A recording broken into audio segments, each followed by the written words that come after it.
waan ka soo cararay raadiyo muqdisho iskuma aysan raacin arrintaas nin ka mid wuxuu yiri waa ka soo cararay ninna wuxuu yiri uu sii joog waxaan rabaa shacabka Soomaaliyeed inaan la wadaago sidaan horeba wareysi ugu bixiyay inaan ahaa wariyaha khaaska ah ee ra'iisul wasaarihii markaas jiray Umar Carte Qaalib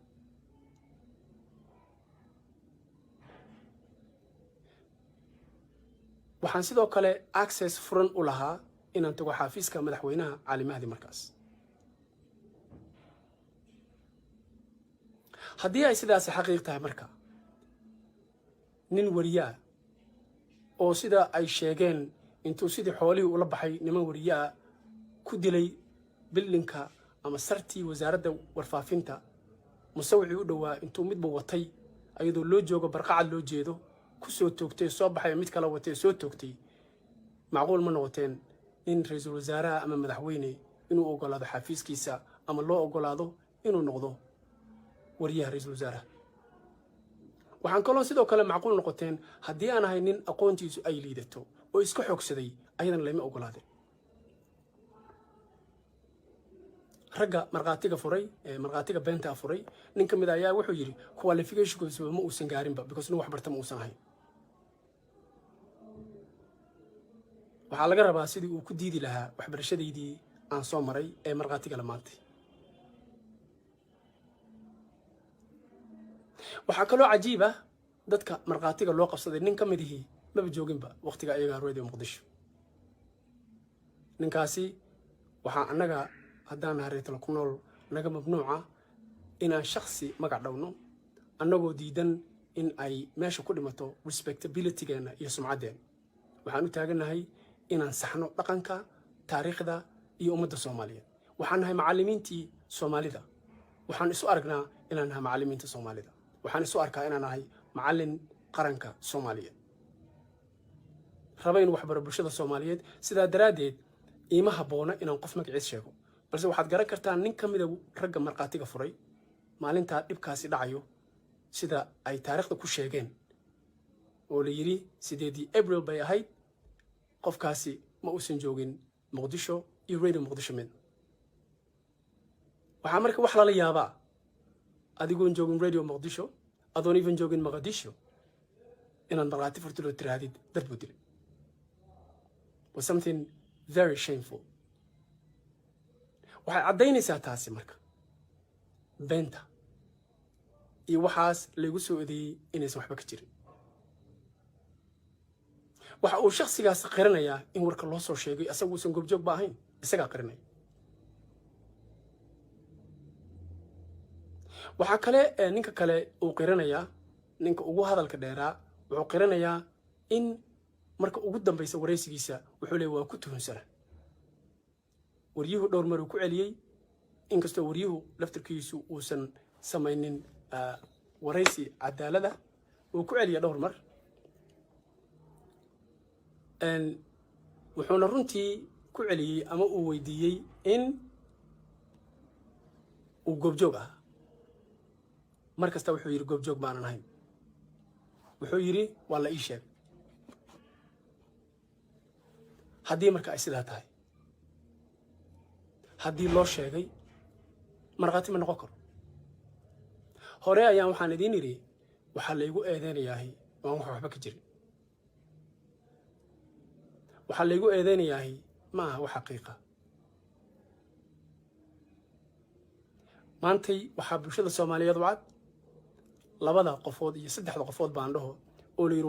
waa marqaati nool ma aha waxa loo baahan yahay waa marqaati goob joog ah oo xaqiiqda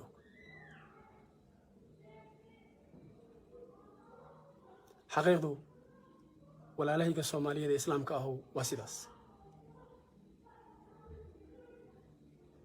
waxaan kaloo rabaa inaan xuso dhowr dhacdo ee ka dhacday intii aan joogay Muqdisho sanadahaas Sufyaan Sheekh Axmed waxa Allah subhanahu wa ta'ala sabab u dhigay inuu dad badan oo beelaha la igu eedeeyay maantay inaan dhibka u geystay anigu aan badbaadiyay waday baabuur saaray amba bixiyay waa xaqiiqo jira waxaan aaminsanahay way fahamsan yihiin wayna ogyihiin ragga aan warkaas ula jeedo waxaan jeclahay markhaatiga inay furaan maanta waxaqeedu waa sidaas qaar aan uga kacay sariirtayda jiifiyey ilaah baad badbaadiyey laakiin aan anigu aanan u ahaa sababta dadka waardiyeynayay radio muqdisho ee ninku markii uu waraysiga bixinayay uu ku tilmaamo mooryaan iyo wixii la mid ahi waxay badbaadiyeen boqolaal qof oo sumcad maanta ay ku leeyihiin Soomaaliya dhexdeeda laguna ogyahay waxay taasi muujinaysaa marka inuu been kale uu sameeyo qofkaas xaqiiqdan uu waxba ka ogay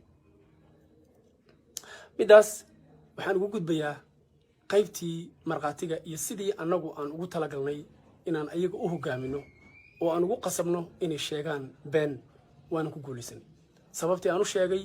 oo aan u iri 17 sano 16 sano jiraana waxay ahayd sidaas maantana waxaa banaanka taala beentoodii waxaad kaloo ka dhadhaminayseen nimanka marqaatiyaalka bixinaya qaarkood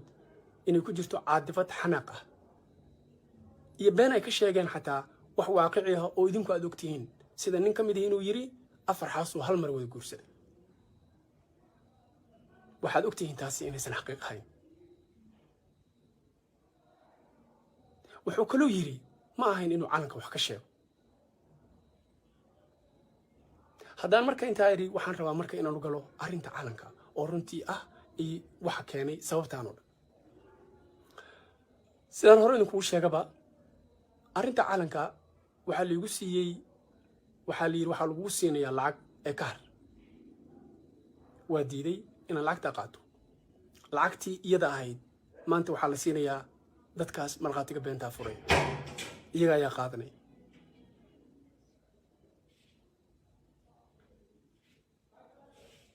maadaama budgetkaasi uu ahaa budget loo qorsheeyey in qorshahan lagu joojiyo maadaama anigii layga jooji waayey go'aanka la qaatay wuxuu yahay in layga hor keeno dad aniga cadawiya tashush la igu furo sumcaddayda la dilo si arrintan aysan u socon waxaan rabaa marka arrinta calanka inaan wax yar ka iraado waxaan aaminsanahay bulshada Soomaaliyeed inay ka dhargan tahay annagu haddaan reer tal kulan lahay ma u aragna calanku inuu yahay calan qabiil umana bedelaynin inuu yahay calan qabiil ugumana doodaynin inuu yahay calan qabiil waxaan u aragnaa calanka maantay Soomaaliya ay haystahay inuu yahay calan uu leeyahay qaranka Soomaaliyeed qaabkay rabta baa ku timaad waa ognahay in la ku siray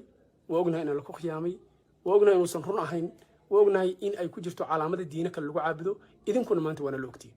wax idinka qarsoon ma astaanta qaranka calaamad Kristiyaana ku jirta anagana ma samayn qof Soomaali ma samayn oo mana qorna qof sheegan karaa ma jiro ama cawaale ama qof kale ma sheegan karo calanka Soomaaliyana taariikhdiisa banaanka dhignay maantana qof Soomaaliya oo awood u leh inuu nala hor fadhiisto oo nagala doodo oo u difaacayo ma jiro haddii jiro banaanka iskeen laakiin in la caayo ama aniga sumcadeeda lagu ciyaaro ama been la iga sheego waa shay aad u falxun saan hore idinku sheegana arrintaas in la igu sameeyo ma aha wax aniga la ii wado 30 sano ayaa u dhaxaysa maalinta dhacdadan ilaa iyo maantay cidna iguma dhigin mana qarsoonayn anigu caalamkan marayay macalinaan ahaa intaan joogay Mareykanka waxyaabo badan ka qayb galay inta markaan joogay sida aad maqasheen waxaana nin muctarif oo bulshada dhexdeeda laga ixtiraamo oo loogu yimaado talo iyo aqal loogu yimaado waxaana nin mutacallima qof soo raasada male laakiin maantay markii ay timin calanka halkaas ay baashu ka dhalatay waxaan rabaa marka inaan galo taariikhda calanka qayb yaroonan weli aanan taaban qaybta aan weli taaban waxay tahay shakhsiga la siiyay calanka ee la yiri calanku sameeyay waa kuma هو محمد عوال الليبان أنا دين سكوب تاريخ دي سمرك ومهم إن الفهمتان وايو waxay kaloo cadaynaysaa sida naloo siray oo naloo qiyaamay iyo sababta ninkaas loo siiyay abaalka calanka ama credit calanka maxamed cawaale liibaan muqdisho ayuu soo galay asagoon nin yar wuxuu ahaa darbi jiif taariikhda aa qoraysaa tv-ga Puntland waraysi uu nin ka bixiyey ayaan ka soo xiganay arrintaas waxaa kaloon ka soo xiganay buugaag qoran oo taariikhda Soomaaliya ku qoran sida Dictionary of Somali History and Leaders oo qoran leeyahay maxaa xaaj sida ana misana magacaadana qaldan balse available ah la heli karo talyaaniga waxa uu urursan jiray ilmaha darbi jiifka iyo kuwa agoonta wuxuuna gey jiray iskuulada la yiraahdo missionary schools waa iskuulka ama meeshii lagu barayay in la gaaleeyo ilmaha lana baro say wax u gaalayn lahaayeen waxay la mid tahay Catholic religion marka la yiraahdo sida dugsi quraanka oo kaleeto kaliya maaha in lagu barayo diintii waxaad also practice garaynaysaa waxaad samaynaysaa in aad practice samaysid practice means in aad u sujuudid mactabkii inaad dhunkatid inaad samaysid waxa la dhaho trilogy oo macnaha 3 in 1 aad macnaha ku samaysid saddexdii xalka haba ahayd iyo caabitaankii kaleeto practice ko dhan inaad samaysid Maxamed Cawaale Liibaan wuxuu ka soo baxay dugsigaas markuu ka soo baxay dugsigaas wuxuu fluent ku noqday luqadda Talyaaniga shaqadii ugu horeysay markii Talyaaniga sameeyeen ay sameeyay jireen meeshaas wuxuu ka ahaa kabalyeeri inuu geeyo khamriga inuu adeego ayaga inuu ka shaqeeyo shaqadiisa halkaas ah maaha waxaan abuuranayno waa wax qoran oo taariikhda ku qoran Barsavoy markii uu muddo joogay oo loo bogay ninkan shaqadiisa Talyaanigu u bogay waxaa loo qaatay xog hayn inuu u noqdo xafiiskii Talyaaniga uu ka maamulayay gumaysigii Soomaaliya sidaa daraadeed wuxuu qayb ka ahaa wuxuu caawinayay xasuuqayaashii dalka iyo dadka Soomaaliya waa taariikh qoran taariikhana aniga sameeyay maaha Secretary of the Colonial Generals wuxuu ahaa xog hayn generaaladii gumaysiga waday dadkii dilayay dalka sida ninka la yiraahdo Garasiano kala taqaanaan oo daldalay ma dilin xataa uu daldalay boqolaal kun oo Soomaaliya markii dagaalkii labada adduunku soo xogeystay ee laga guuleystay Talyaaniga ee Talyaanigii uu baxay ee Ingiriisku uu la wareegay dhammaan Soomaaliya waxa haddana uu xoogay inuu noqday generaalkii deganaa Gaalkacyo ee Ingiriiska ahaa ee la wareegay qaybta Soomaaliya qaybtan dhinacan Soomaalida taariikhdiisu marka waxa ay tahay inuu ka soo shaqeeyay baarkaas laba marna uu xooghayn u ahaa caawinayay dadkii gumaysanayay waddankeena waxaad taqaanaan ama aad fahamsantihiin haddaad Soomaali tihiin shakhsiga lagu aamino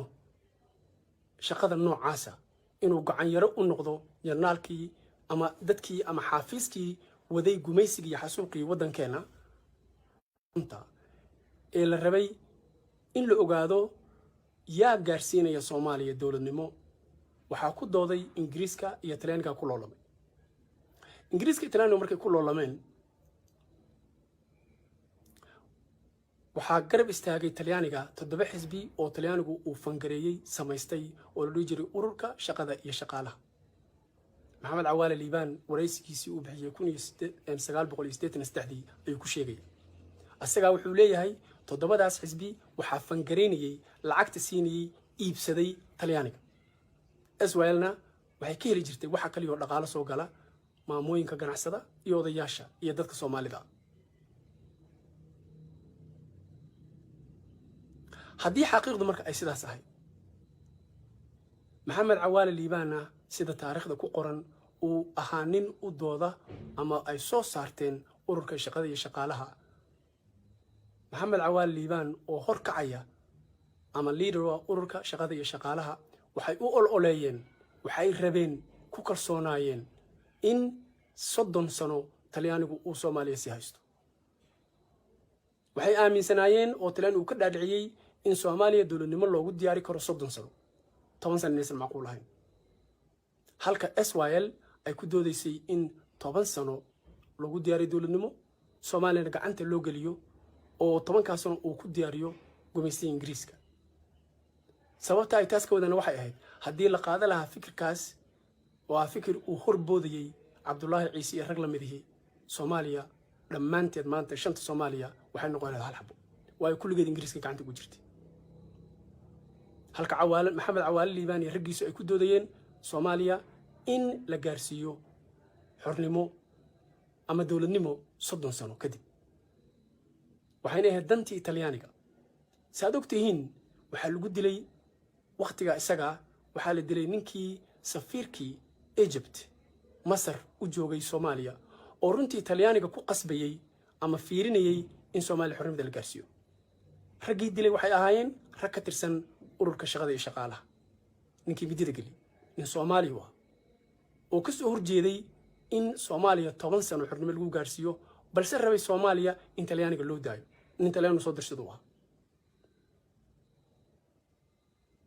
maadaama maxamed cawaale liibaan uu taageero fikirka noocaasa hormuudna uu ahaa talyaanigu waxa uu ku abaalmariyey in loo ogolaado sheegashada calanka maantay aan haysano taariikhda rasmiga ah waa midaas taariikhda xaqiiqda ah waa midaas waxaa jirta taariikh fara badan oo aan hayno oo ku saabsan dad fara badan oo maanta taariikhdu ay u sheegto si fiican inaysan ahayn taariikhdaas haddaan reer tala ku nool lahay waxaan qaadanaa go'aan ah inaanan sheegin waayo waxaan u aragnay sheegitaankeedu wax dana oo ugu jirta qaranka Soomaaliyeed iyo dadka Soomaaliyeed inaysan jirin balse inay dhaawici karto ama ay niyadda ka xumayn karto shakhsiyaad Soomaaliyeed oo maantay dadkooda ku dhex jira oo islaam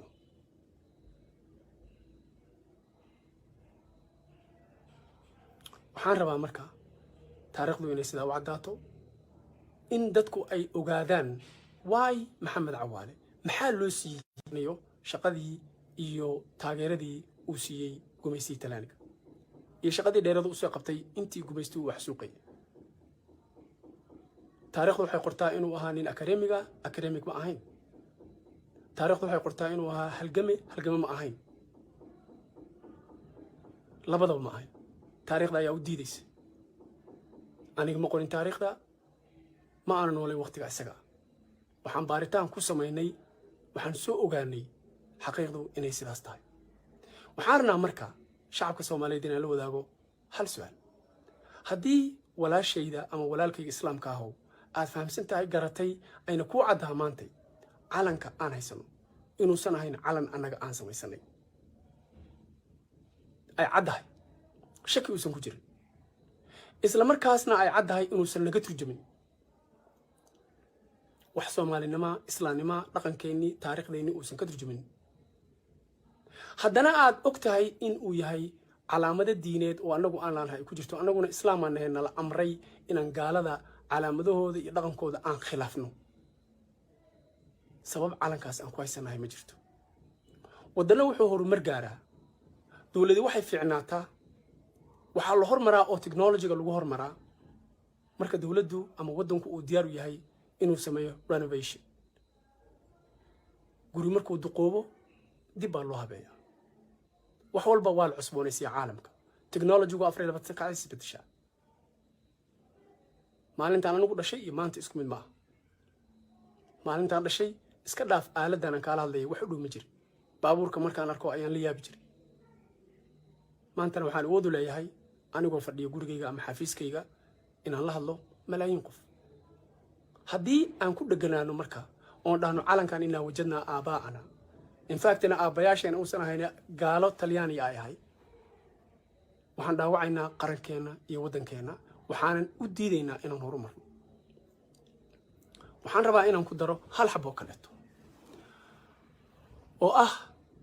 waay mucaaradka badan Sufyaan Sheekh Axmed maxaa loo mucaaraday calanka waa garanay laakiin intaan calanku soo bixin waxaa jira mucaarad fara badan oo ku saabsan in lagu mucaarado xaasaska waxaan rabaa in hal xabo aad fahantaan looma ogolo waddanka Soomaaliya in uu koro macnaha shacabka Soomaaliyeed inuu koro looma ogolo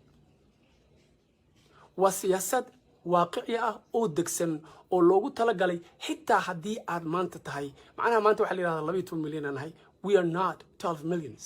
we are not manihi 12 milyan waa ka badan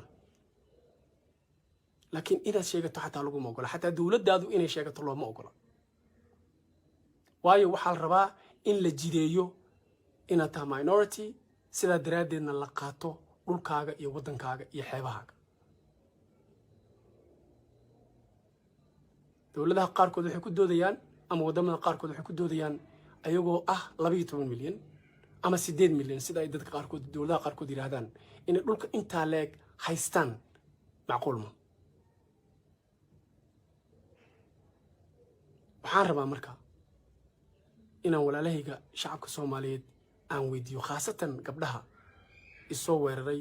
oo la raggan ugu dirtay inaan u sheego walaalayaal arrintu saad umalaynaysan ma taagna nin lagu diray iyo masiir waxay taagan tahay badbaadada masiirka qaranka Soomaaliyeed wallahi haddaanan korin haddaanan awood yeelan haddaanan horumar samaynin waddankaas aan u yeerno Soomaaliya inaan leenahay wuxuu noqonayaa waddan dad kale leeyahay aniga waxaan ogahay wax badan oo dadka Soomaaliyeed aysan ogeyn aysan ku baraarugsaneyn waxaan ka soo shaqeeyay wax ka soo qabtay la soo shaqeeyay la isoo baray sida waddan loo burburiyo sida populationka waddankaas loo yareeyo waxaan idin sheegayaa qiso yar waddan ka mid ah waddamadaas Baltiga ayaa waxaa dhacday in dowladdu ay qaadi weysay xanuunkii dadka qaadanayay social security waxa la yiraahdo ama retirement lacagta dadka weyn la siiyo waddankaasi waa Belarusia waxay la heshiisay company Mareykan ku yaala ee soo saara sigaarka waddanka sigaarka aad looga caba waxay ku leeshiyeen inuu ku soo daro nicotine khatar ah oo sababka markiiba dila dadka waaweyn ay u dhima karaan waa lagu soo daray hal sano gudaheed dowladda waxay save garaysay lacag bilaayin dollar inay dilaan dadkaas waxaa jira marka wax la dhaho social engineering in la engineer gareeyo meesha sida guri loo dhisaa bulshadana xaqiiqdu waxay tahay marka gabadha Soomaaliyeed u heli diintaada u heli dalkaaga u heli danta iyo diinta islaamka ogolow in ninkaagu uu kula guursado ogolow in aad koriso ama aad soo badiso shacabka Soomaaliyeed tiradooda ogolow inaan noqoto gabar islaama oo ku faanta waddankeeda laakiin aan ku faanin leelama guursan karo gaalka iyo gaala jireenku ma ogola inaan badano waa ka xun yihiin waad aragteen dadka iga soo horjeeda oo dumarka ah oo dumar caariyaada waa naga qaawan waa dad xataa diintooda aan la ogeyn waxay tahay sababta ay saas u taana waxay tahay because of dadkaasi waxay xambaarsan fikirkii wada lagu shaqaysanaa waxaan rabaa marka meesha ugu dambaysa inaan ku daro hal shay dhawaan waxaa la sameeyay account badan oo Facebook iyo all the social media oo lagu sameeyay magaca ama tala ku nool ama aniga magacayga shakhsiyan Sufyaan Sheekh Axmed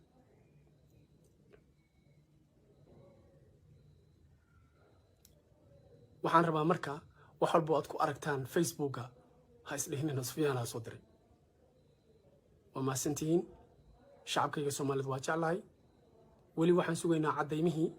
dadkii aniga iga soo horjeeda ay keeni lahaayeen ilaa haddana maaya waxaan rabaa marka inaan ka socono arrintaas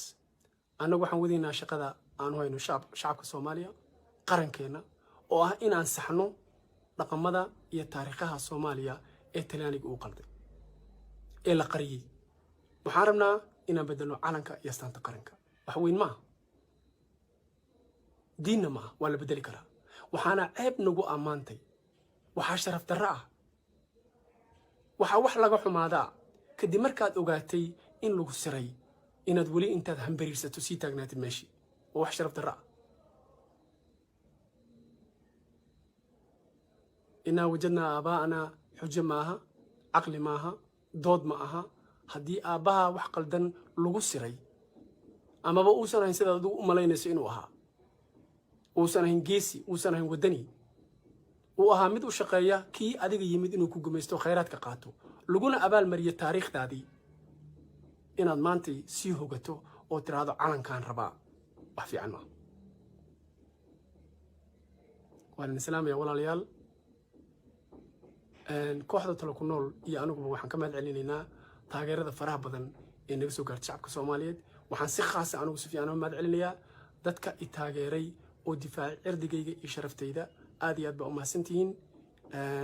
wassalaamu calaykum waraxmatullaahi wabarakaatuh